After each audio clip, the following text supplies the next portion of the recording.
Je suis Luc Triangle. Je suis le secrétaire général de la Confédération syndicale internationale. C'est la confédération qui rassemble donc 340 organisations nationales dans presque 170 pays dans le monde et nous avons tous ensemble plus de 200 millions de membres dans le monde. Le Solid 3 est important parce que le Solid 3 va continuer avec le renforcement du dialogue social dans la région. Parce que le dialogue social, c'est le point clé d'une économie durable et d'une économie aussi avec du paix social. Donc sans paix sociale, vous n'avez pas une économie durable et compétitive. Plus concrètement, on va nous focaliser sur les effets de la numérisation de l'économie pour les travailleurs, mais aussi pour les entreprises. On va aussi voir quelle éducation et quel programme d'éducation on doit faire et mettre en œuvre dans la région pour répondre aux défis de la révolution industrielle et aussi quels sont les besoins dans le futur. Donc ce sont tous des dimensions que nous allons mettre au cœur de notre travail dans le Solid 3.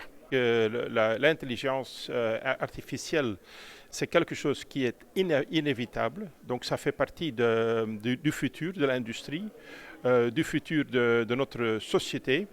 Et donc ce que nous devons faire, c'est aussi qu'est-ce que ça veut dire pour les travailleurs sur le point d'éducation, sur le point des compétences, quelles seront les compétences du futur. Et si on veut encore avoir un emploi dans le futur, on doit avoir les compétences nécessaires pour l'intelligence artificielle. Et on doit aussi voir quels sont les effets négatifs sur l'emploi, parce qu'il y a certainement des emplois qui vont disparaître avec l'intelligence artificielle, mais il y aura aussi des nouveaux emplois. Et donc faire le match entre les deux, ça serait aussi le défi pour l'économie dans la région arabe. Je suis convaincu que les pays arabes et les pays qui sont concernés dans le Solid 3 doivent être proches à l'Union européenne. Donc c'est notre programme des syndicats, c'est notre vision syndicale. Donc il y a un lien économique entre l'Union européenne et aussi les pays du Solid 3. Donc les pays méditerranéens. Donc on ne peut pas ici changer de direction. Donc on doit renforcer les liens économiques entre nos pays, y inclut tous les pays dans l'Union européenne et vos pays. Donc ça c'est le but, ça c'est aussi l'objectif de notre programme Solid 3. Certainement, il y a maintenant des tendances en Europe qui sont différentes. Mais ce n'est pas la majorité, soyons clairs. Même dans le Parlement européen, il y a aussi une très grande majorité démocratique qui n'a pas cette vision de l'extrême droite dans le Parlement européen. Donc on a certainement la base et le support pour continuer avec tous les partenaires dans le nouveau projet Solid 3. La Confédération syndicale internationale, nous avons toutes les instances démocratiques en place pour garantir une fonction démocratique dans notre organisation. Moi, je suis là depuis 1 an et demi. J'ai mis donc la transparence et aussi la démocratie interne au milieu de mon travail. Nous sommes une très grande organisation au niveau mondial. Nous sommes le plus grand mouvement social dans le monde, avec notre 200 millions de membres.